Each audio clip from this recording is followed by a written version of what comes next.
So good morning if you've just joined us. This is Paul Fury. Welcome to How to Say Sorry. I hope it's not something I'll be having to do too much this morning. All the technology seems to be working. That was the worst possible thing I could have said, but we've got all the whistles and bells on. It's going to be really interactive today. There are 3 different places where you're going to get to input. So hold on to your hats and listen out for those. It's certainly I think that the highlight of these webinars is what people bring in as their live experiences, their ideas. And also, I really probably value more than anything, rather perversely, when you hear me say something that you don't agree with and you think, how does that work? Or that's not my experience. So please, I would say, don't be polite. You don't have to apologize today of all days for not agreeing. In fact, the chances are that there are some other people in the room who will be thinking or feeling something similar to you and would love to hear a better explanation. So it's great to have you all here. I have a couple of sort of wishes, my agenda really, and that is firstly that you get more than just information. As I said, I'd really value the interaction, and I hope that what I say and show you maybe challenges 1 or 2 beliefs that you have, that you hold, in this case about sorry. And I really hope that you have something to take away and to try out for yourself in real life, today even. And I suppose the final wish is that I hope that you feel able to change something, to actually make even a very modest change, or be prepared to play around until you find something that works better for you than what you already do. So the second thing is that the format, it doesn't allow for a huge amount of interaction. I've tried to build up as much as possible. This isn't how we normally work. Normally, my colleagues and me are actually working with what's happening in the room. So there'll be a limited amount for that. So it tends not to be very lectury like this, but this has a certain efficiency. And of course, we are at the moment constrained by what technology can give us, but who knows what comes in the future. So this is just a taster of the sorts of things that we think about and how we think about things. So the scheme for today's webinar, let me tell you what the timetable is going to be. So to begin with, you're going to have about 30 minutes of my input or thereabouts. You're going to be able to input here and here and here in about 5 minutes time. I want to hear your responses to a couple of recordings that I'm going to play you. At around about 10, we're going to have a Q&A and then just a summary to wrap up with. And then at 10:15 on the dot, I will stop because I know that some of you need to get away. And then we'll have a mini Q&A here if there's still stuff left over. So I guarantee that I will answer your question if you have one there, if you're happy to stick around for it. So sorry is obviously a very common word, and according to that important media organ, the Daily Mail, it's something that we do rather a lot of, apparently up to 233,000 times in our lives. I'm sure it's true. We tend to say sorry at its worst as a rather banal habit, pretend manners, like the sorry that we give somebody in the street when we bump into them, even if we think it's their fault. Often it's also a fear response. It's thought-free, like answering a ringing telephone. We just have to say it. And that is a learned response. It's something that we are taught as we grow up, and it's constantly reinforced. So what I'd like to hear about now or read about now is your experience of sorry. What happens when you hear somebody saying sorry, or what happens when you find yourself about to say sorry or actually saying sorry? So yeah, what's your experience of sorry? And you can just put in a few comments in the questions tab. What does sorry mean to you? What's your reaction to it? How do you do it? Do you wish you didn't do it? Okay, so Mark says it can be emotive. It can. I guess what you're saying is it can provoke emotions. and actually it maybe even makes us more emotional. Very different emotions. Mick thinks of submissiveness when he's thinking about sorry. Mark thinks it's a show of weakness. I say sorry automatically, Samantha. Jeff, it all depends on the sincerity. Seen as politeness, Mike. Yes, it's seen as politeness. It is, yeah. And sometimes we believe it, don't we? We often do it without realising it's instant, Simon. Hopefully I'm pronouncing your name correctly there. I sometimes start a conversation with, I'm sorry to bother you. Deborah, yes, it's difficult to resist. Sam says, oddly, I've noticed my 3-year-old has started to say it as an automatic response.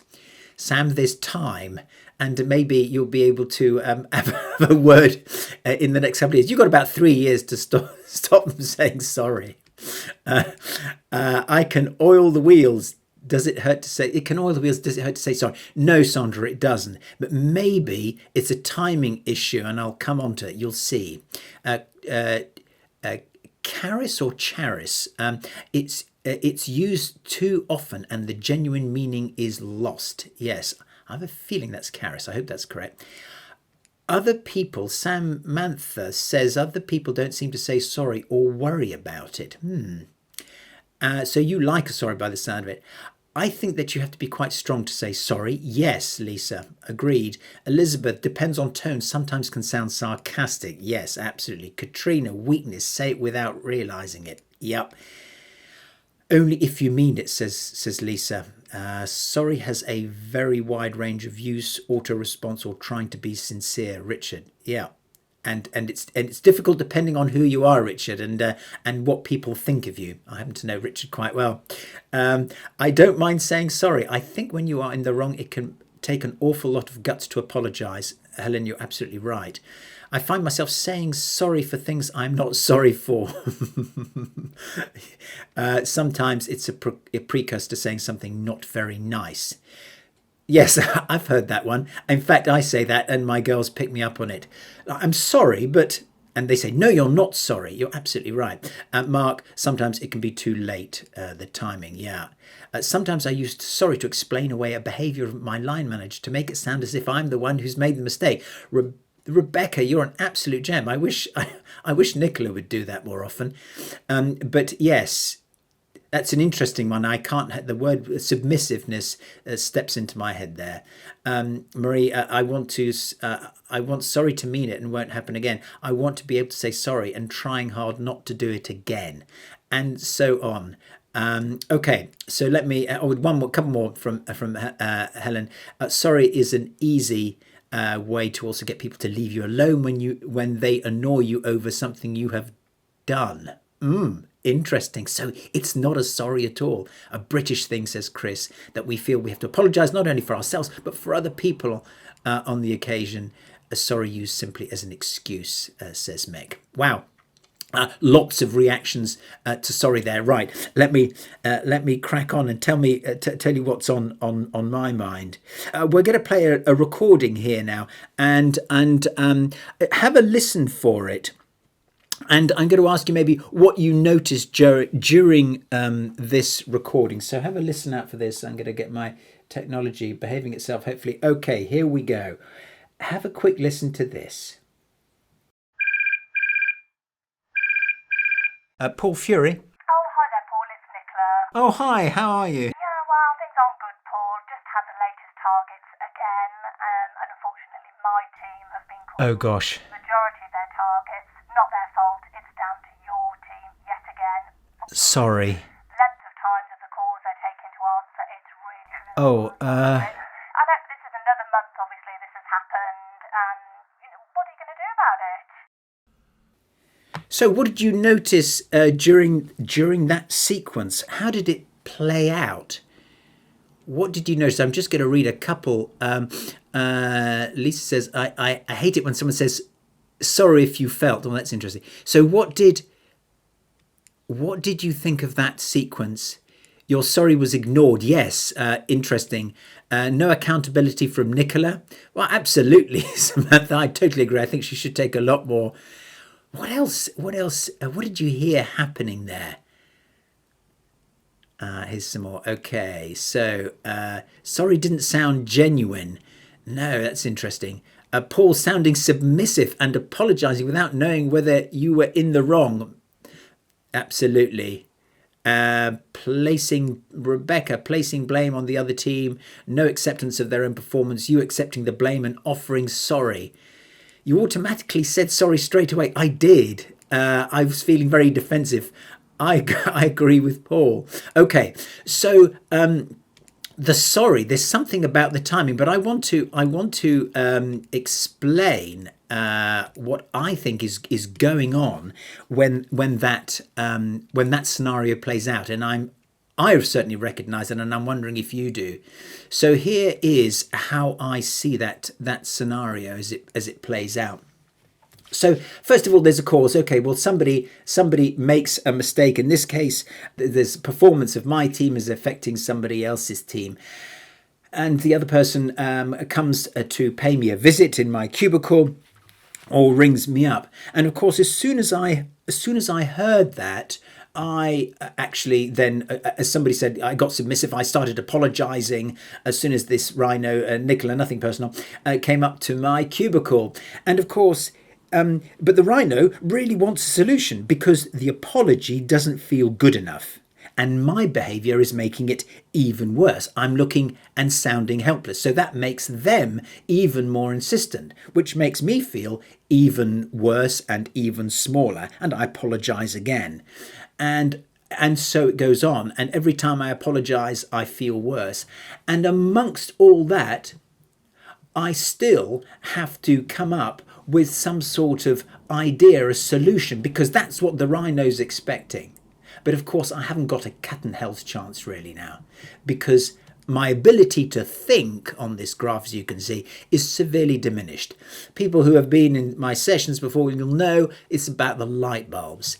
As our brain becomes overloaded with emotion, so our ability to actually, and this is where the emotions that come from, there's a little amygdala in here, all this really bright stuff up here gets totally disabled, and we end up, our performance, our intellectual performance, ends up down here on the floor. And that's a real problem. So when we most need our brains get filled up with feelings. I think the actual act of apologising very quickly starts that downward spiral. So there's something in there, and somebody brought it up in the Q&A about apologising quickly, apologising prematurely, apologising without really knowing what I'm apologising for. And I think that's the big point for me.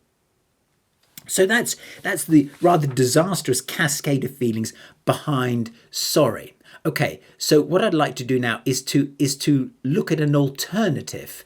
I'll have another recording for you here, and let me play that. Now, again, listen out for this and see, and this is a face-to-face conversation now, and see how this one plays out and see what you think of it. Oh, hi, Nicola. How can I help you? Well, things aren't great, actually, Paul. Again, my team have just received their targets and... You don't sound at all happy. You can tell. Yeah, Yes. Not at all. Paul, we've missed our targets, and it's not due to my staff's fault again. It's the length of time of the calls being answered by your staff members. You must be getting heartily fed up with this by now. Oh, absolutely, Paul. I'm really getting it in the neck from my team. So you're not just getting it from the customer, you're getting it from your guys as well, because they don't think you're doing anything about it. That's it, Paul, absolutely. You know, they're meant to answer the calls and give us the information within 30 seconds, and some of them it's been taking over a minute and a half. And your guys are having to go back to the customer and keep them on hold and keep them sweet. Absolutely. Look, Nicola, I'm obviously sorry that this is happening, because it's stuffing up your efforts to get your team doing the right stuff, and your KPIs are out of the window. I've got an idea. So, what did you notice this time? What differences did you see? Okay. I identified that Nicola was happy and unhappy, and quite unhappy. Empathised with Nicola, acknowledged that he understood. You only said sorry once, yes. Empathy, says Petra. Sorry was more genuine. Yeah, because I kind of knew what I was apologising for. It wasn't a gut reaction anymore. Obviously shows, Richard says, obviously shows you understand the situations, became collaborative. And that's the important thing. The apology was very specific. Specific. Good point, Jennifer. Sam, empathy, not apology. You listened and looked for a solution, Sima. Sandra, your style was more reflective and ensuring you understood her position, listened, identified the problem, and offered a solution, Carol. Okay, definitely, Adam, you're getting it. You, due to the fact you had already explained what was wrong, the sorry could come out with an obviously, so she knew already you'd say that. Understanding Nicholas, says Katrina. Okay, it's a very obvious change as Lisa listened to the reasoning and let her explain. It was a much more reasoned response. Actually, that also hits it on the head. What I'm getting out of Nicola is a lot more reason, and that's incredibly important, because what I'm trying to do is to actually get some sense. I'm trying to get a little bit of sanity injected into the situation, and without that, it's going to be very difficult to actually come to a solution. So here's what happened in this second instance.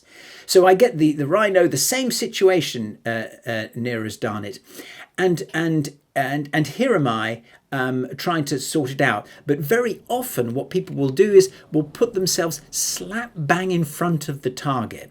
But what I decided to do, I made a conscious decision. So here's the first step. I make a conscious decision that I am not going to take the arrows. It's not my job. A, I'm not up for it.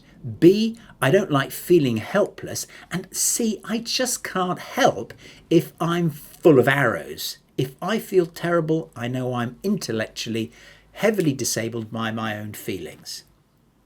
So that's the first thing. There's a conscious decision to actually remove myself from the firing line.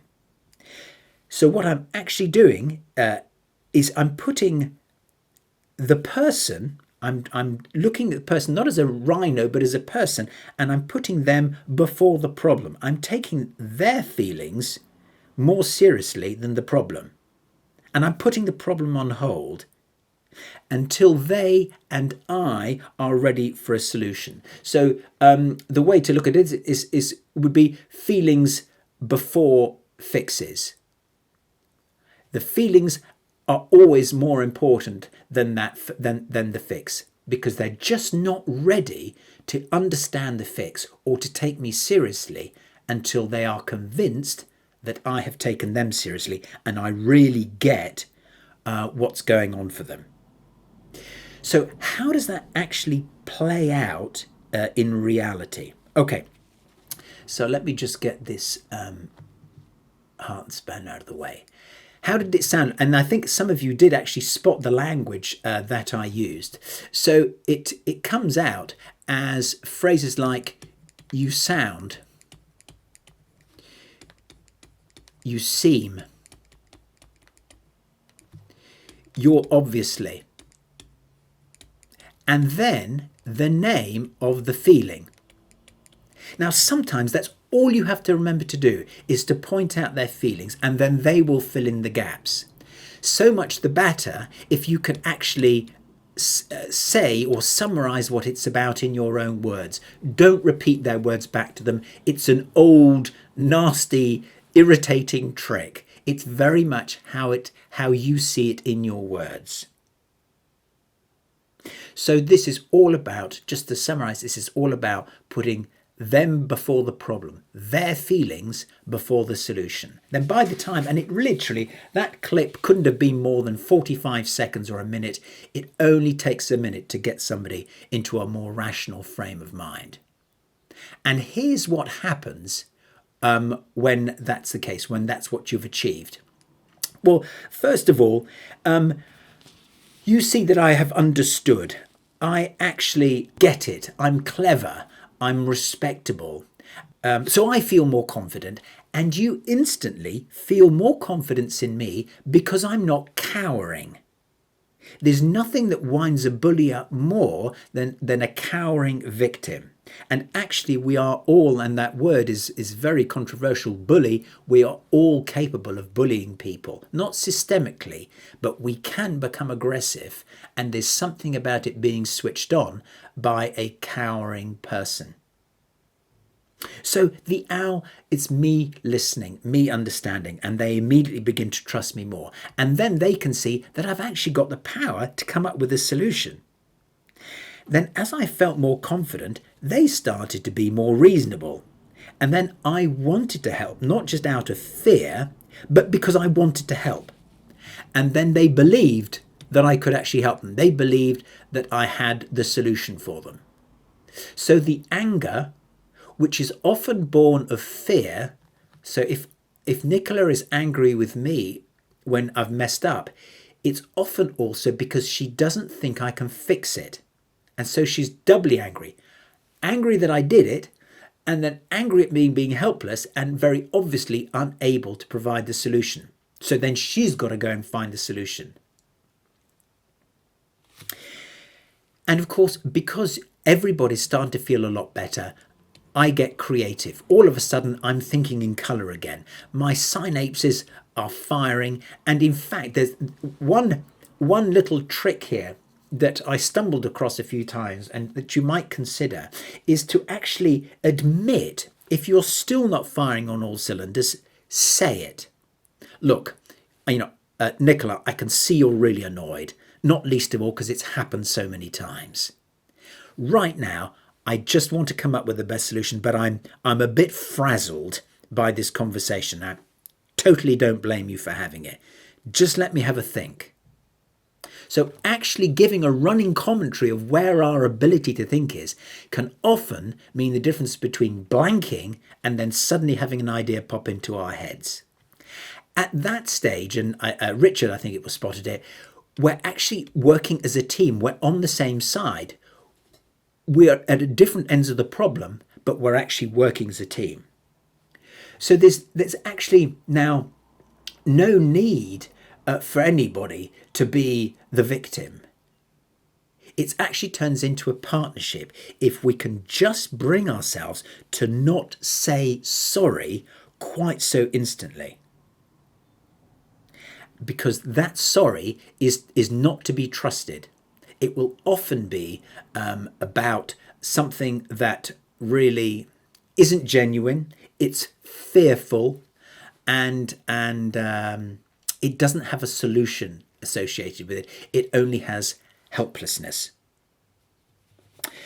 So there's a couple of things here that maybe to avoid, and then I'll open up the Q&A pane. But a couple of things to bear in mind here before we get to the Q&A about how we can still mess it up. Somebody who was inputting earlier actually mentioned one of my favourites. Well, it's never happened before. And actually, when I hear it hasn't happened before, I kind of think, yeah, right. There's no way that this is the first time. The other one that I really dislike, and this was mentioned too, was, of course I'm sorry, but. Well, you are sorry or you're not sorry. So I don't like sorry with buts inserted because it immediately tells me that's not a real sorry.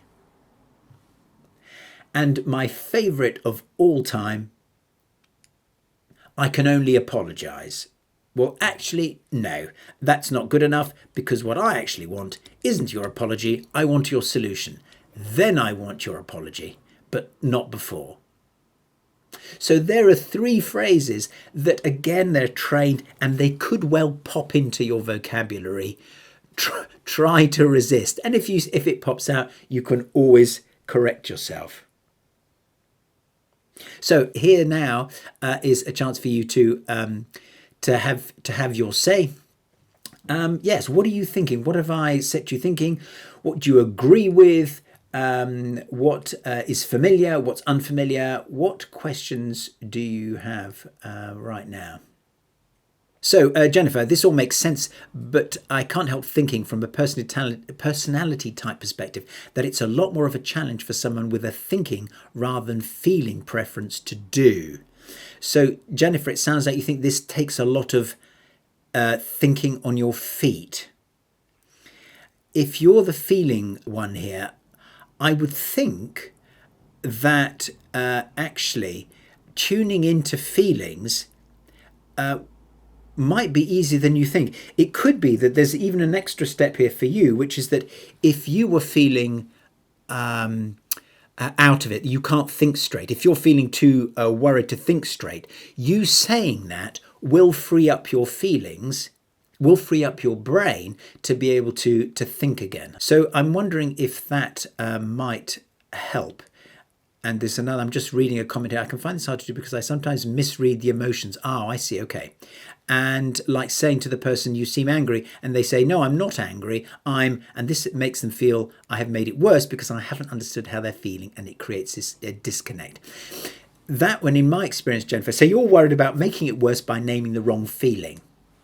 My experience is that people are very forgiving when we name the wrong feeling, and actually they will correct us, just as if I use the wrong name. If I was to call you Jenny, you'd say it's not Jenny, it's Jennifer. And when we name the wrong feeling, that's what people tend to do. So that's worth experimenting with. Petra says, I hope that's good enough, Jennifer. Petra, there is a difference between face-to-face and on the phone. On the phone, she didn't let you get a word in edgewise, so you would need to wait until she's got off her chest and a pause, of course, for you to speak. Petra, did you notice in the second clip, actually, she didn't pause, I cut in. I actually interrupted Nicola. Actually, I think I'm going to be brave and go back to the technology. And I want to play that bit back to you, because actually those pauses that you mention actually never come. So I might get it about right here. We go. I'm really getting it in the neck from my team. So you're not just, hang on. Targets, and it's not due to my staff's fault again. It's the length of time of the calls being answered by your staff members. You must be getting heartily fed up with this by now. I think I said something before then. You don't sound... There we go. That's where I interrupt her. Claire, how can I help you? Well, things aren't great, actually, Paul. Again, my team have just received their targets, and... You don't sound at all happy. You can tell. There you go. So the pause is not necessary. We can cut in, and in fact, people like it because it helps them to feel contained and paid attention to. Okay. Marie, what's your view on I can't apologise enough? I hate it. There's my view. I just get really irritated. And you say, I just think, yes, you can apologise. Maybe I'm a very angry man. Yes, you can apologise enough. Now stop apologising and give me a solution. Any tips, Laura, any tips for plucking up the courage to apologise for people who never do? That's an interesting one. I'm not sure I understand the question. Can you? I'll give me a bit more on that one, Laura. I'm not sure about that one. Does the same formula work with an emailed response? Yes. If you're in any doubt as to the tone of your email, though, usual rule applies, Adam. Just call them up. Email empathy is okay, and apologies, but the call, the face-to-face, no replacement. But good question. Samantha, using a workplace coaching approach to reflect their feeling back to them. Yes, if that's what it is, absolutely, definitely. Rebecca highlights where I accept others' errors for my own. Interesting. So it sounds like, Rebecca, reading between the lines, you're often trying to smooth things down, trying to make things right by people. Sylvia, what do you say if you really have messed up something? Well, I suppose in that example, in that role play, I was assuming that I really had messed up. But I think, Sylvia, what you're pointing out is, what you've made me think of, is that it really does take guts to hold back from that apology, to really make it mean something by empathising first, by preparing the person to appreciate the apology. So I think I'm probably fighting the little apologetic boy inside me, when I know it's my fault and I'm dying to apologize. As an adult, I know that intellectually and emotionally and rather coldly operationally, it's better to hold on to that apology for a minute. Mick, I can get frustrated and use sorry to move it on. I need to be patient. That's a good point, and that's one of those fake sorries, isn't it? We kind of, and it's almost certainly learned from parents and teachers, and that's it's one of those catchphrases that is best expunged if we can. But a really good one, Mick. Thanks for that one. Murray, what would you use instead? Listen. And then, and somebody nicely pointed out, just one sorry. When you are identifying the emotion that they are feeling, I think that you should be careful not to imply that the other party has lost control, i.e. not you are upset, angry, and more frustrated or disappointed. Oh, okay, yeah. So this is, Lisa, if I'm reading your comment correctly, what you're saying is it's important for us not to look surgical about it, like we're fine and you're the one who's screwed up. And I totally agree with you. There's one word that I would use here, which is humble. When I give you a humble hypothesis, Lisa, you seem annoyed. I don't, I say it in a way which kind of makes my guess respectful to the feeling that I think I'm having. Get that one? I'm trying to blend with, or I'm just, I suppose I'm concentrating on your feelings so much, Lisa, that automatically my feelings and behaviour will come to that level, whether it's angry, Lisa, you seem really annoyed, or you seem really sad. So it's treating the other person's feelings with respect. That also works if we get it wrong, because they'll see that we're trying. Okay, I hope that's good enough, Lisa.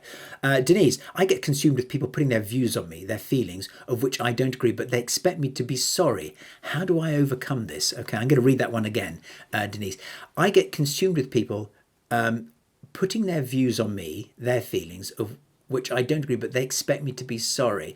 Oh, I see it. So someone comes along and says, Denise, don't you think it's terrible that or your department really isn't working very well, and blah, blah, blah, blah.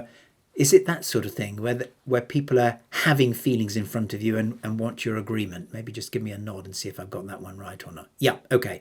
Yeah. That one, that's interesting. You think, gosh, can I bear to empathise with that one? That's a personal choice one. What would I do? I suppose the safe one is to take the feelings at face value. If you can. But if you feel your own feelings welling up inside you and that empathy just isn't going to work, don't try. Because it won't come across as empathy, it'll come across as something rather unpleasant. It's so... I get that one. Yes, it's a tricky one.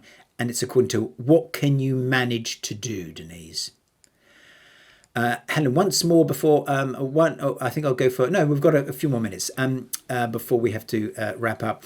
I deal with angry customers, says Helen, very often. Some are just unreasonable and unrealistic in the solutions and compensation they want. Saying sorry doesn't work for these kinds of people. How do you say sorry to these types of people? Helen, definitely after the solution and never as an opener. I did my doctoral thesis in a call centre, and it was an emergency line for an electricity transmission company. So the people who were calling up had been cut off, or a tree had blown down, or something like that. And there was never an immediate solution. It was always, yes, you're one of 3,227 people affected, which isn't often very comforting. And when I arrived there, before I started the study, the stock answer was, somebody would say, my electricity's been cut off and I want to know what you're going to do about it. And the first thing they used to say, I wonder if you can guess, Helen, it was, can I have your postcode, please? And of course, people would go ballistic. So, and equally, people went ballistic with sorry. So really, for me, it's always, as Marie said, always go back to the empathy. You sound really upset. You sound really fed up. You're obviously annoyed, not least of all because it's not the first time, and so on. And then the person becomes reasonable. The first port of call for us, the first objective in any customer care situation, especially where there's a lot of emotion, is to help the person to realize that their emotion has been received and is being taken seriously. Then they will become more rational. They won't become more rational until they think they've been believed. So that's a rather long answer to your thought, but it's a really good question, Helen, about saying sorry to angry people. Okay, it's coming up for 10 past, a couple more, and then I'm going to round off with a summary. Here, Saima, people's instant reaction often pushes you to say sorry. Yes. So the thought there is be brave. And you remember the little man stepped aside from the target. That I think is absolutely essential. I'm going to I'll bring that picture back up on the screen because I think that's a really important concept there. Actually getting out of the way, taking ourselves from between the rhino and the target. Because really, they think they want to damage us, but really we're no good to them damaged. So stand aside. And I suppose that's what people often mean by don't take it personally. But don't take it personally. It's very, very difficult sometimes. But certainly what I would say is stand aside. Okay, one more. Jennifer, I'm curious to know why you particularly chose this as a topic for the webinar. Gosh, why did I choose this? Well, I'm doing a number of projects at the moment, and one in particular, a company has demerged, if you call it that, and they are looking for a new identity. They were 1 minute they were back office, and now they find themselves as a standalone shared services company, and their colleagues are now their customers. And one of the things they found in the first few months of operation is that they were saying sorry a lot, being really submissive. And of course, they want to come across as a strong, confident brand. And we're doing a project to help them with that. So this theme, as often is with these webinar titles, was top of mind at the end of last month when we were planning this month's activity. And we thought, sorry, that sounds like a good one. And we've never done it before. So a couple of reasons there, but yeah. So current thinking. Hopefully that's a good enough response, Jennifer. Brilliant. Okay, so I'm going to now go to the summary. So the first thing is to do the clever thing, to wise up, to listen. Listen like the owl and really pay attention to the person's feelings. It's definitely a feelings.